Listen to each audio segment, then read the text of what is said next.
Hi, I'm Erica Terblanche. I am a positive psychologist and I am passionate about bringing the science of well-being and happiness to my audiences at no cost.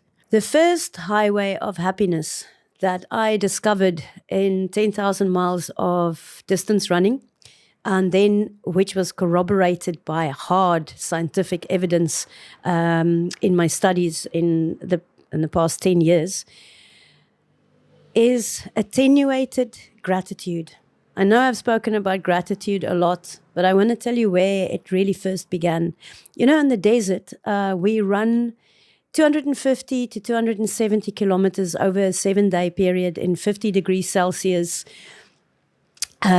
mostly in sand dunes. And it's about a marathon a day, and one day there is a 100-kilometer stretch. And we run it carrying every single thing that we will need for the 7 days on our back. I mean, everything.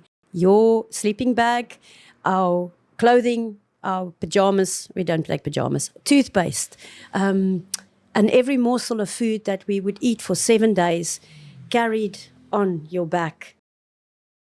And here at this, in this place of scarcity, of course, the game is to carry as little as possible so that you can remain competitive but not starve. And it is here in the desert where one really begins to value things for what they are, because every single morsel of food, every drop of water is so precious. I'll never forget, on the third day of the Namib desert race, of the Sahara desert race, I was coming through a field of dunes, and there was one hard-baked date on the ground. It must have lain there for a week. It was burnished and hot from the sun, and I put this date in my mouth, and I almost passed out with sheer delight. It must have been the best thing I've ever tasted in my whole life. And that joy and delight was born in scarcity, in having less than more, and having real deep gratitude for this one hard-baked date. And it was the same with water. You know, in the desert, water is the difference between life and death. Every single drop counts. So on these races, we have checkpoints every 10 to 15 kilometers. The organizers give us a checkpoint so that they can count us so we don't die somewhere out in the desert. And they give us 1.5 liters of water at this checkpoint. You sip, you even suck the bottle dry. People, in the morning when you brush your teeth, you swallow that toothpaste water because you understand how precious this resource is.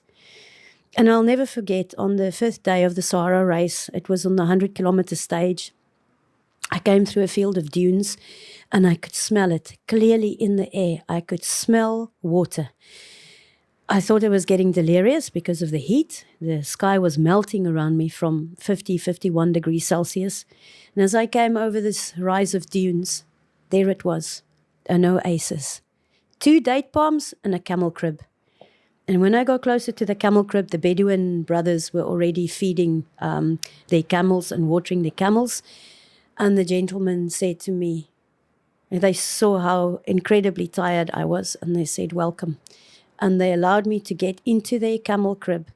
And when my body sunk into that holy water, it was probably the closest I've ever come to nirvana, because it made me realize, and when I got back home, it made me realize how many things we take for granted. You know, when you switch on that tap and water gushes out, you can fill your glass. When you get in the shower in the evening and you turn on the tap and you can choose the temperature. You go to a pub and you click your fingers and an ice-cold drink or a frosted glass with beer arrives. We become so unbelievably numb to the incredible privilege we live in. And this is where gratitude comes in. You don't have to run 10,000 miles through the desert. All you need is a daily gratitude practice. And it is a simple practice that I will teach you right now. When you feel that you're getting into rumination, down mood, stop everything, drop everything, take a pen, a piece of paper, write down 3 things about your life that you are grateful for. And the more the muscle of gratitude builds, the longer your list will get. Write down 3 things about today that you are grateful for. Every single day I write down coffee, every day. The second thing I write down is I woke up this morning, one more precious day in my life. I often say this, it's important. Third thing I write down is 3 things about myself that I appreciate so I can focus on the 95% that's right rather than over-focus on the 5% that's not yet to my desire.